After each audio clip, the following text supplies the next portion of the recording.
Hola y bienvenido a nuestro canal, gracias por estar aquí. Hoy continuamos con nuestro truco número 20 y en esta ocasión lo que vamos a ver y vamos a continuar con la sección de gráficos y vamos a tratar de darle un mejor aspecto a nuestro gráfico. En el video anterior vimos cómo personalizar los marcadores. Si no lo has visto, te recomiendo que veas el video número 19.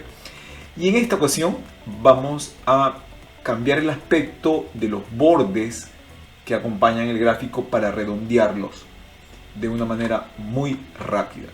Simplemente vamos a hacer clic con el botón derecho y nos vamos a ir a la opción de formato de área de gráfico. Eso va a abrir en el panel derecho de la pantalla.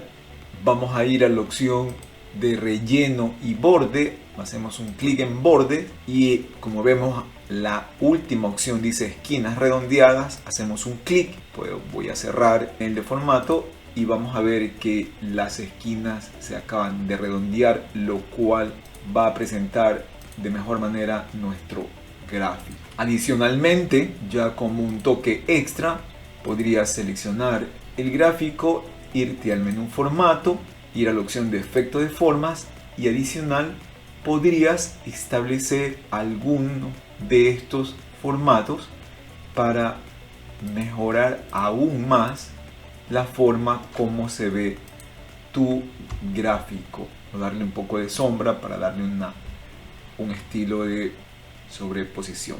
Eso era lo que te quería contar en este video. Espero que te haya gustado, espero que te parezca interesante y que nos sigas en el siguiente video de los 101 trucos de Excel. Gracias por estar aquí y nos vemos en el siguiente video.